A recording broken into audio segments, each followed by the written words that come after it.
This is a recent news report from CBS New York, one of the biggest news agencies in America, titled, "Does Congestion Pricing Work in London? It Depends on Who You Talk to."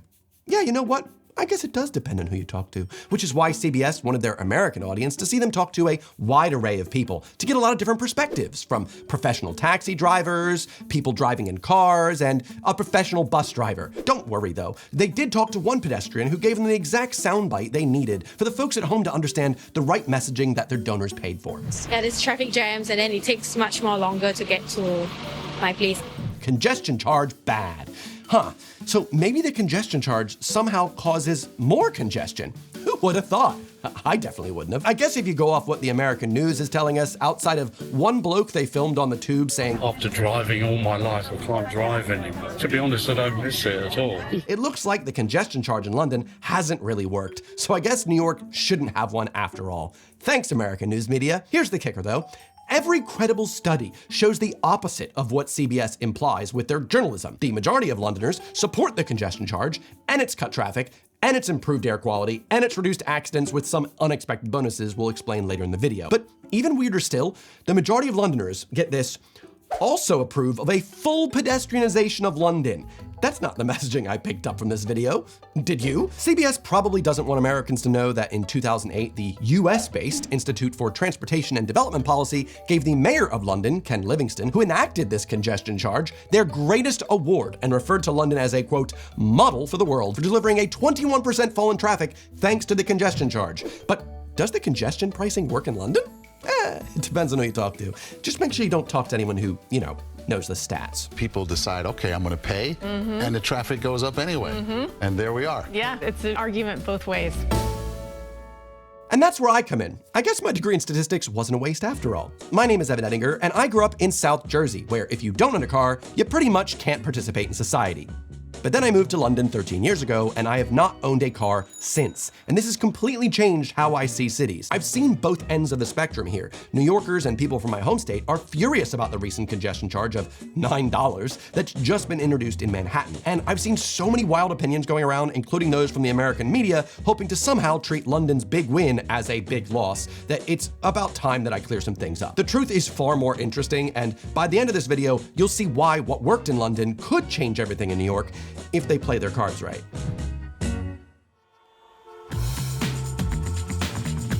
First, let's make sure we're all on the same page here. What exactly is London's congestion charge? Well, this right here is one of the many signs that drivers will see before they enter into the zone. That's what the big C is. There's also Cs outfitted on the roads leading up to the zone, alerting drivers they can find a way around rather than go through. London's congestion charge works as a daily fee, charging drivers for entering into the zone on weekdays between 7 a.m. and 6 p.m.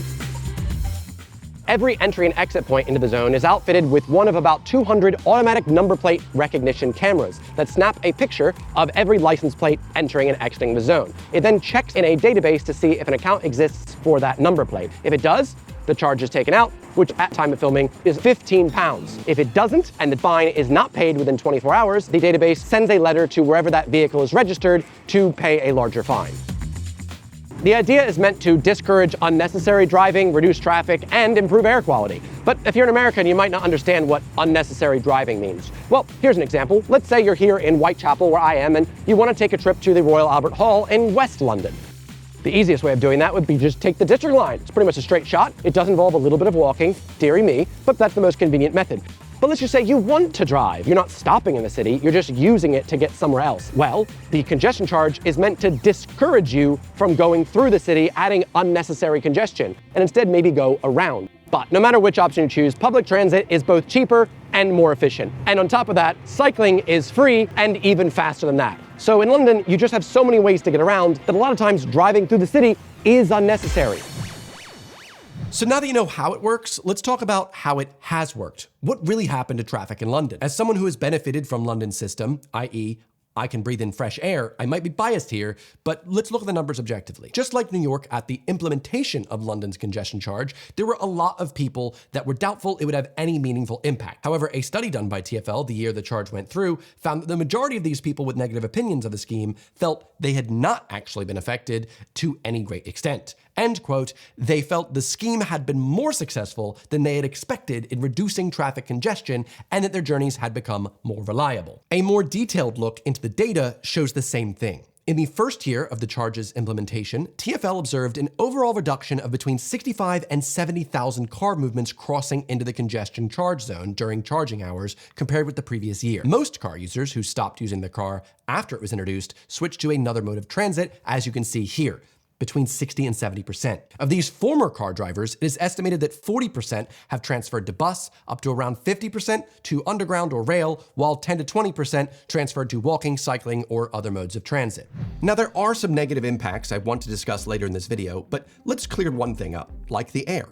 Did the congestion charge actually clean up the air? Here's what the data says. Check out this graph of carbon monoxide levels in Bloomsbury, an area of London, and think about that CBS New York title. Does congestion pricing work in London? That's a massive drop in carbon monoxide, which can be extremely harmful to humans. This is largely because fewer cars were entering the zone and buses became more efficient, carrying more passengers per trip as people were switching from driving cars. Well, what about sulfur dioxide, which can cause major health risks, especially in children? Maybe it depends on who you ask, but in Marylebone, the levels fell by 61%. All right, but then how do you explain this? Nitrogen dioxide that inflames the lining of the lungs. Interesting to note that nitrogen dioxide levels initially increased after the congestion charge, but then around 2010, they decreased to lower than when the charge was first implemented. Why is that? Doesn't this blow this whole argument out of the water? Well, interestingly enough, the increase in these levels was a direct byproduct of the congestion charge. You see, the congestion charge originally exempted buses and taxis, leading to an increase in their numbers on the roads. And at the time, most of these vehicles ran on diesel. Diesel engines don't emit as much carbon monoxide as petrol engines, but they do emit a lot more nitrogen dioxide. So once this data was noted, in 2008, London introduced the Low Emission Zone, or LEZ, to target the most polluting heavy diesel vehicles like big trucks, buses, and such to incentivize them to upgrade their vehicles to cleaner alternatives before entering the city. And as you can see from the graph, well, this also worked. The biggest reason this worked is that the government continued to analyze incoming data and adjusted the policy to fix any shortfalls. But where has all that money gone? Well, to where I am right now. I'm currently on the D3 bus to Bethnal Green. What makes this bus different? It's entirely electric. The seats even have USB-A chargers for those using tech before the turn of the millennium. By law, all surpluses raised by the congestion charge must be reinvested back into London's transport infrastructure, and that's how this bus came to be. Since the introduction of the charge in 2003 to the year 2020, over £1.7 billion have been reinvested into London's transport network. That includes upgrading the buses, upgrading the cycleways, and improving the ways that people can get around their city. But what about across the pond? I was in New York a couple months ago. I both had to drive as I'd booked my rental car from the airport, and I took the subway. Yes, driving in the city was hectic and stressful, especially trying to find parking around Prospect Park. But what struck me as super odd was just how frozen in time the subway trains felt. Not just in delays, but the carriages felt like tin cans designed in the 70s. Turns out, that's because they are. I was taking an R42, which is a J train in Lower Manhattan that joined the network between 1969 and 1970. That's 50 years old and just goes to show how bad a job New York has been doing investing into the lifeblood of their city. But New York's Metropolitan Transportation Authority, or MTA, estimates the $15 billion their congestion charge will be generating will go to things like electrifying the buses, fixing the escalators and elevators, improving the tracks, updating the rail cars, and modernizing the signaling system, and so much more that has been needed for ages. This worked for London, it can work for New York. New Jersey, though, well, New Jersey's quite screwed, as New Jersey Transit's already quite bad, and they're not going to be getting as much from these upgrades and as much from the congestion charge as New York is, but more on that later in the video. As an extra tidbit, in 2019, London updated its system to include the ULEZ, or Ultra Low Emission Zone.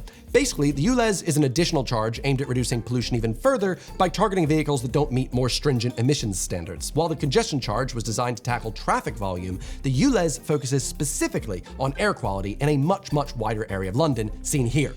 As someone who doesn't live in the center of London but still has to deal with the exhaust from all the traffic of the city, this has benefited me and other residents of the city greatly, as we like to breathe. Initial studies have shown that within the London ULEZ area, NOx emissions from cars and vans are estimated to be 13% and 7% lower than a scenario without the expansion, which is like removing 200,000 cars from the road for one full year. But that leads us to some of the negatives. There's a couple big cons to the scheme I see brought up online that I think are worth looking into, because a lot of the times they're brought up with more of an American lens and lack an understanding of London, even though London is being compared to New York many of these times. This is probably why in a separate video, CBS New York interviewed a professional cabbie who let the audience know it's not just him who's affected, it's the lower classes. As long as you pay, you can drive. Where the poor people who haven't got that disposable income, they're the ones who are being affected the most. All right, so let's dissect that. Point one, the congestion charge is a tax on the lower class. On the surface, this point does make a lot of sense. Those with more money could seemingly just pay the fee and continue driving. But those without the disposable income will no longer be able to get around. But that's purposely forgetting one very big thing.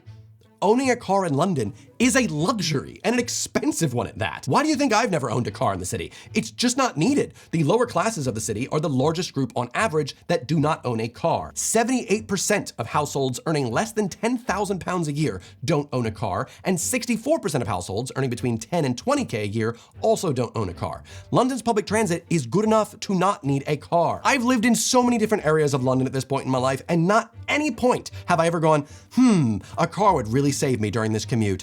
So many times in which I go, I might be late. Let me get the car. Let me get an Uber or something like that. I'm always way more late because the public transit in London is just so much more efficient. So I find this weird point brought up of like, is a tax on the lower class is just obfuscating the obvious truth that it is not. It is a tax on the wealthy that own cars. Now, granted, I do know a couple people that live in London that do own cars, and they do need them to get around for their job.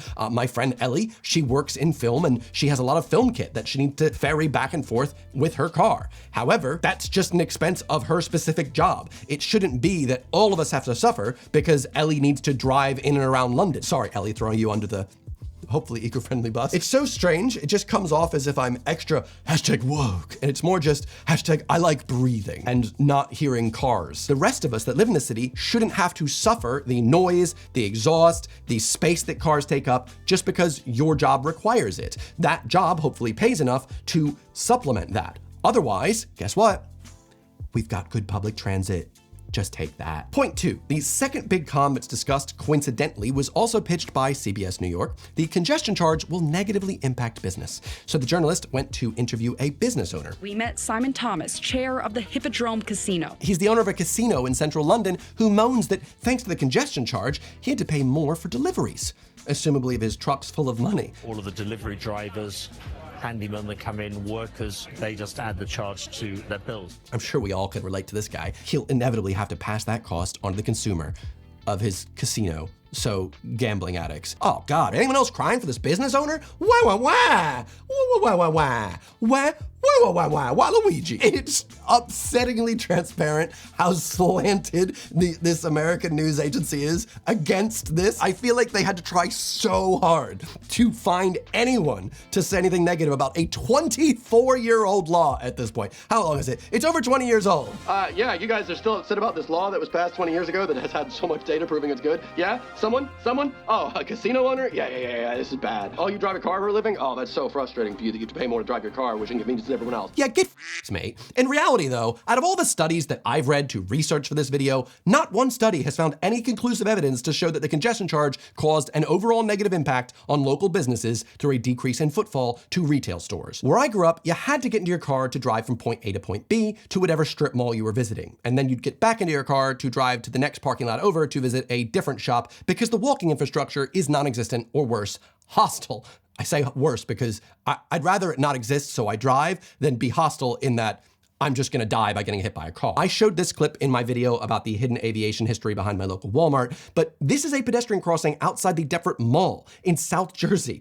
Does this look like the city is encouraging you to walk or that it's doing the bare minimum as legally required? You tell me. Meanwhile, multiple studies have shown pedestrian-friendly infrastructure can boost footfall significantly. One study from Stoke-on-Trent in the UK found pedestrianisation caused a boost of 40% in the affected area. TfL in London found a 17% decline in retail vacancy rates around areas featuring recent pedestrianisation and street improvements. And the data shouldn't be surprising unless you're a journalist for CBS New York, as people are more likely to visit multiple shops when walking is easy, pleasant, and nice to do rather than driving between destinations. And this really shouldn't come as a surprise unless I guess you're a journalist with a certain slant to talk about, because you tell me, what is easier to do for you? Walking into multiple shops when they're all next to each other and pleasant to walk in between, or getting into your car to go in between each and every one? I've experienced both, and I can tell you, the walking is supreme. It's just like a human nature thing. We've been walking since Homo erectus, all right? It's a New York thing. You say I'm walking here. It's not I'm driving here, all right? Let's get behind I'm walking here. It's easy to sing praises for how the system worked in London because it did, but New York is a bit of a different beast. So how might it fail in New York? Well, unlike London, where the tube is a viable alternative for most people, New York's subway system has been underfunded for decades, leaving commuters with fewer realistic options. As much as it does sound like this scheme would work for reducing congestion and generating more revenue for the improvements, the metropolitan area of New York City is vast, but the public transit access, not so much, especially if you consider New Jersey, for instance. Unlike London, these commuters aren't going to have many viable alternatives to driving just yet. And also unlike London, it's very poorly pedestrianized. Most commuters, even those that are served well by public transit into the city, are still going to need a car to get around otherwise. I like how I'm using the word scheme, even though that's a very British word. The word scheme in American English is like scheming. So like, I feel like using that word is gonna make New Yorkers watching this video be like, yeah, it's a scheme. I don't even know the American word for scheme in this way. The program, this, God, it's a scheme, but I still view it as this. It's like the new scheme to take the money. It's much more difficult for a New Jersey commuter to exist without a car, at least for the time being. Walking to the Wawa is usually not as pleasant of an experience compared to driving. So initially this may feel a lot tougher for a lot of commuters, but I can say that there is still a solution here that is already in place in New York City that I actually used the last time I was there. The park and ride. Instead of driving through the Lincoln Tunnel into the city, I just drove to a parking lot in North Jersey where a bus shuttled me and people like me into the city where we can then make better use of the subway. Like you're hopefully making better use of the subscribe button. Way, bad pun, let's go. These park and ride systems work as a hybrid model for allowing people not served as well by public transit to still access it and decrease congestion and pollutants in the city center. For this scheme to be a bigger success, New Jersey and other commuter areas are really going to have to expand and invest more into their park and ride systems as well as their overall public transit, but that's going to be difficult considering the large majority of the revenue generated by the congestion charge isn't going to New Jersey. It's going to improve New York. It'd be like if everywhere north of the Thames had a different government to the south of the Thames, and the north put a tax on drivers, which more heavily impacts the south, and the south can't really reciprocate because, well, let's be honest, nobody really wants to go to North Jersey. I'd say one of the best options the New York metro area has for success here would be to team up with the neighboring areas of New Jersey and work together for the good of their residents, but the two states are still genuinely at war over which state really owns the rights to Liberty Island. Look it up, it's just crazy. Realistically, New York's congestion charge will initially negatively impact a lot of commuters. New York has some of the most expensive housing prices in the country, so not everybody can just up and move out of their commuter town and into the city to save money on this congestion charge. And a lot of the trips aren't really unnecessary driving, as for a lot of these people, the systems in place to get them out of their cars aren't great. So for these people, any success of this program in New York will be met with heavy amounts of skepticism. But I think the biggest reason New York's plan will have so many more issues and hurdles than London's is the fact that its metro area is not unified under one government. In London, one mayor can direct overarching transit policy, but New York City's is split among multiple states and authorities, so honestly, it's a wonder it's even gotten this far. But as a side note, it's not like London's system is perfect. It's far from it, especially if you compare it to a city like Paris, for instance. The fact that London is supposed to have this overarching government that can control these transit things, and yet when it tries to build cycleways through the entire city that will benefit everybody, one borough can stand up and go, actually, no. We think that the rights of our citizens to drive their Bugattis and their Mercedes-Benzes trumps anyone that is trying to use a more efficient and eco-friendly way of getting around the city. We would like more people to die on the roads. Why is it always the rich that are ruining everything in society? It's almost like it's geared that way. Either way, over time, like London, we will probably see New York City start investing more and more of its money into their public transit and making the city a better place to live and to visit. And for that, I'm honestly excited. No matter what the American media tries to tell you, it's gonna be a good thing. I feel like more and more people like you watching this video are realizing their cities have been taken over by cars. And listen, cars are an incredibly important part of a city's infrastructure. You can't lie about that. But the proportions of the city that are dedicated to that mode of transit are way off. Cars should be serving us, not the other way around. And I love driving. Some of my favorite drives have been down the PCH in California, around the waterfall-filled slopes of Madeira, and through the mountains of New Zealand. But each of these trips was helping me get from point A to point B. But once I got to point B, that's when I could actually get out of my car and actually explore. Cars are so efficient for these types of journeys, but once you get to a city, cars really don't make sense as a priority, but rather one small part in a bigger system. This is why the UK has invested so much more into developing functional pedestrian crossings, whereas the US instead takes those crossings and over-engineers them for cars, as we discussed in my video on the Hawk Beacon seen here. That one is just stupid. So does congestion pricing work in London? Well, maybe it does depend on who you talk to, but the numbers tell a pretty compelling story. Now, I think one obvious point I've made throughout this video is that the truth is usually hidden within the news. Looking at right-leaning publications on this topic gives us headlines like, "Delusional New Yorkers celebrate congestion pricing despite subways serving as a death trap." And left-leaning headlines are more like, "Transit advocates say congestion pricing is behind these shorter commute times," from the New Jersey Monitor. In reality, the truth is usually somewhere in the middle here. Like, as much as I'd like to just nod my head at the headline that confirms my worldview, I've also got to recognize these first few days after the congestion charge were implemented were incredibly freezing in New York, and that could be a factor here for the decreased traffic. We'll have to wait to see what the effects may be once more data comes in. Until then though, that's why I use today's video sponsor, Ground News. As you can see, Ground News allows you to see the full picture behind every story by showing you how each side of the political spectrum is reporting on the news, who owns each news outlet, and what exactly is being reported as the truth behind the news. As you know, that's usually somewhere in the middle. This one topic had over 280 different publications talking about it, and it's really interesting to see